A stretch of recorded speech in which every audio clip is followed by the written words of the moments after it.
Baik, kita lanjutkan diskusi kita dengan analis sepak bola yang akan jadi analis politik dan diplomasi luar negeri, Bung Akmal Marhali. Tapi saya setuju loh, karena lewat olahraga, khusus sepak bola ini kan umatnya banyak di seluruh dunia. Kita bisa melepaskan sekat-sekat ya, perbedaan pendapat dan semua bersatu di lapangan sepak bola. Cuma Bung Akmal, saya harus ingatkan Anda, kalau kita bicara perang antara Iran dan Israel, itu kan sebenarnya kan tidak boleh kita lepaskan masalah utamanya pendudukan Gaza oleh Israel. Dan Indonesia secara proximity sangat dekat dengan perjuangan rakyat Palestina.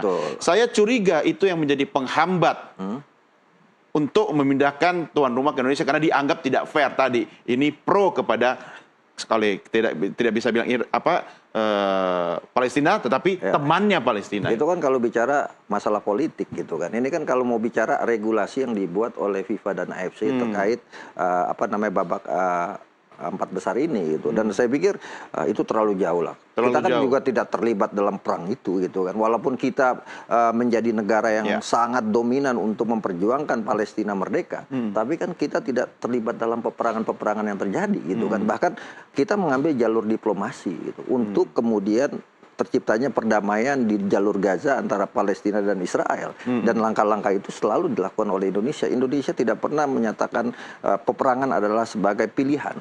Tapi jalur diplomasi, musyawarah itu menjadi pilihan. Dan itu sebenarnya bisa dilihat oleh bangsa-bangsa di dunia saat ini gitu kan. Bagaimana kemudian kita misalnya ketika menggelar pertandingan Piala Dunia, ini kan bicaranya Piala Dunia di luar politik itu. Kalau politik saya pikir kita ini negara non-blok sudah pasti. Artinya kita tidak terlibat dalam peperangan itu. Dan kita menjamin bahwa keamanan di negara kita juga tidak dalam posisi konflik. Gitu tapi kan. FIFA juga harus tegas dong dalam hal aturan main untuk lokasi atau venue tuan rumah gitu. Iya, dan satu lagi yang paling penting adalah sekarang kan Indonesia dijadikan oleh AFC sebagai hub untuk sepak bola di Asia. Gitu kan. Baru saja Pak Erick Thohir mendapatkan mandat dari Presiden AFC bahwa Indonesia adalah pusat atau hub yang menghubungkan seluruh negara Asia untuk kaitannya dengan sepak bola. Artinya hub ini deklarasinya itu tuan rumah Piala Dunia dan babak keempat Piala Dunia ini, dan saya pikir tidak ada yang bisa menghalangi Indonesia menjadi tuan rumah kalau pikirannya adalah objektivitas dalam memilih tuan rumah di saat Timur Tengah dalam kondisi itu yang saya pertanyakan, bisakah FIFA berlaku objektif dalam hal penentuan tuan rumah pengganti Qatar? Ya, saya pikir gini, ada dua jalur yang bisa kita lakukan. Yang pertama adalah jalur diplomasi PSSI sebagai federasi. Ketua Umum PSSI Pak Erick Thohir menyurati AFC, menyurati FIFA terkait situasi terkini konflik di Timur Tengah yang melibatkan Iran dengan Israel, kemudian juga melibatkan Amerika Serikat, terus juga memberikan analisa dampaknya yang mungkin saja akan berkepanjangan. Yang kedua, jalur politik Pak Prabowo bisa saja kemudian juga menyurati sebagai presiden, menyurati kepada FIFA bahwa Indonesia siap untuk menjadi tuan rumah babak keempat dengan menjamin keamanan, kenyamanan seluruh peserta babak keempat nantinya. Dengan surat itu saya pikir itu akan membuat setidaknya bahan bahasan oleh FIFA dan AFC. Dan kali ini kan untuk kualifikasi Piala Dunia 2024 ini 2026 babak keempat ini putusan ada di AFC, kan? Jadi FIFA setidaknya sebagai lembaga sepak bola dunia mengetahui bahwa ada permintaan dari Indonesia, baik dari jalur federasi maupun jadi jalur pemerintahan, bahwa Indonesia siap menjadi. Tapi FIFA tidak bisa intervensi AFC dalam hal ini. Betul, tidak bisa. Tapi dengan surat itu setidaknya bisa dijadikan rujukan bahwa ini untuk kebaikan sepak bola dunia, maka bisa saja Indonesia diambil sebagai rujukan. Karena kita juga tidak tahu apakah negara-negara yang ditunjuk itu akan ikut terlibat ke sana. Hanya Indonesia kan yang negaranya non-blok gitu kan, bebas aktif. Sementara yang lain yang dicalonkan bisa jadi akan ikut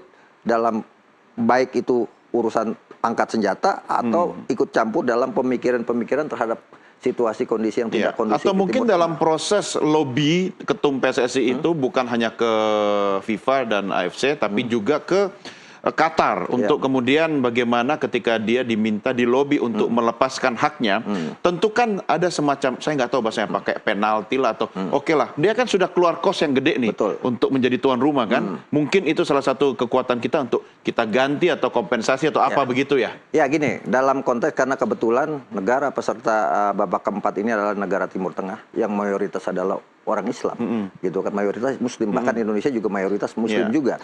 Ada kaidah dalam agama Islam yang menyatakan kalau ada mara bahaya, maka mara bahaya itu harus dihindari, gitu kan. Itu ada kaidah usul fikihnya semacam itu. Artinya ini ada mara bahaya yang memungkinkan orang bisa meninggal dunia dengan kondisi saat ini atau terganggu masalah psikologis. Dulu zaman Sayyidina Umar bin Khattab, gitu kan, ada kemudian dia mau ke sebuah daerah, tapi ketika itu ada terjangkit penyakit, maka dilarang untuk datang ke tempat itu dan memaksakan diri datang ke tempat itu. Artinya ini konsepnya tidak boleh masuk ke sebuah negeri yang ada bahaya. Yang ada bahaya. Artinya itu sudah seharusnya menjadi konsensi buat negara-negara Timur Tengah termasuk Indonesia yang mayoritas adalah agama Islam. Ini dari konteks agama. Gitu. Tadi politik, saya jadi sekarang agama. bingung memberikan Anda label apa lagi nih setelah ini. Tapi itulah luar biasanya kalau sama Abah selalu diskusi ya. Kita memang harus pandai memilih guru, ya kan, biar diskusinya itu tidak sesat gitu kan. Tapi saya setuju, Bung. Saya setuju. Artinya begini, kita harus pakai berbagai peluru atau dari pendekatan segala macam gitu kan. Perspektifnya, sudut pandangnya harus dipakai dari berbagai sudut sehingga kemudian kita tidak memaksakan diri untuk dalam kondisi nggak maksa, ada dasarnya, tanpa ada dasarnya. Nah, sekarang kita balik ke hal yang lebih konkret ya. Tentu ada hal-hal yang memang harus disiapkan oleh tuan rumah, infrastruktur, kemudian anggaran atau budget, kesiapan sarananya, hotelnya, termasuk masyarakatnya. Indonesia akan seperti apa? Yang pertama, bicara Jakarta, kita butuh 2 stadion kan. Untuk satu grup saja kita butuh 2 stadion. Di Jakarta ada stadion utama Gelora Bung Karno Senayan, ada Jakarta International Stadium. Dua-duanya layak? Dua-duanya layak untuk digunakan. Dan itu kan terbukti ketika Piala Dunia U17, 2 stadion itu adalah stadion yang mendapatkan representasi dari FIFA layak untuk menggelar Piala Dunia. Yang kemudian kedua, kita punya stadion Manahan.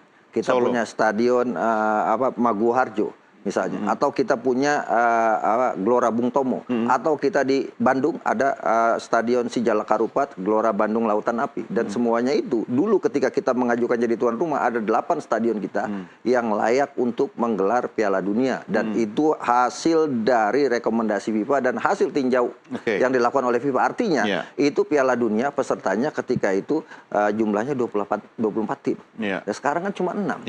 Dan sudah sesuai standar FIFA.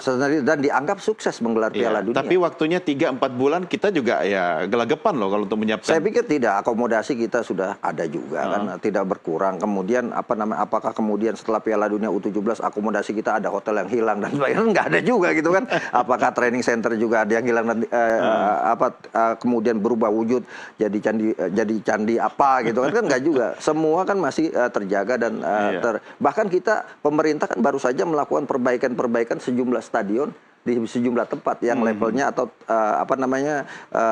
jumlah penontonnya memang tidak lebih banyak dari apa yang ada di Gelora Bung Karno dan juga di Jakarta International Stadium. Saya pikir untuk infrastruktur kita siap. Untuk akomodasi saya meyakini kita siap. Ya, mungkin yang paling penting adalah kita pemerintah dan PSSI menyampaikan ke FIFA dan AFC bahwa secara keamanan kita juga siap. Karena itu yang penting. Saya harus akhiri diskusi kita. Tapi kalau Anda kemudian berkesempatan bertemu dengan Ketum PSSI, ya, apa langkah konkret pertama selain kemudian bersurat tadi yang harus dilakukan termasuk langkah persiapan yang singkat ini? Yang pertama, Pak Ketua Umum PSSI itu harus selain lewat jalur formal, surat menyurat, diplomasi tatap muka ini juga penting. Dia kan ahli lobby. Iya betul, dan kebetulan juga kan Ketua Federasi Sepak Bola Asia, bahkan Ketua Presiden FIFA, itu kan dekat dengan Ketua Umum PSSI. Pertama misalnya yang tadi saya sampaikan, AFC baru saja menunjuk Indonesia sebagai hub untuk seluruh kegiatan sepak bola di Asia. Yang kedua, FIFA punya kantor di Jalan Sudirman. Ya kan, artinya ini menggambarkan dua-duanya sejatinya punya kedekatan di Indonesia dan mereka ternyata membuktikan bahwa Indonesia memang pilihan yang paling pas untuk menggelar pertandingan sepak bola. Yang pertama, negaranya juga penggemar sepak bolanya sangat besar. Jadi menurut saya tidak ada pilihan buat AFC dan FIFA kecuali memilih Indonesia sebagai tuan rumah babak keempat kualifikasi Piala Dunia 2026. Saya akhiri diskusi kita tentang sepak bola sampai di sini. Tapi besok saya undang lagi ya. Siap. Kita bahas perang ya. Siap. Terima kasih Bung Akmal Marhali sudah bersama kami. Dan pemirsa, kita akhiri sampai di sini. Saya harus lihat ke sini karena ada yang harus saya baca. Nah, pemirsa, ya, untuk menutup sesi pada malam hari ini. Saat deru perang membungkam sorak di stadion. Sepak bola tak lagi sekadar permainan. Ia menjadi simbol harapan yang butuh rumah untuk pulang. Inilah waktunya kita Indonesia tidak hanya jadi penonton dari tribun, tapi turun ke lapangan dan menjadi tuan rumah perdamaian. Saya Doni The Kaiser atas nama rekan Nastiti Lestari dan tentunya Bung Akmal Marhali. Terima kasih atas perhatian Anda. Sampai jumpa. Merdeka!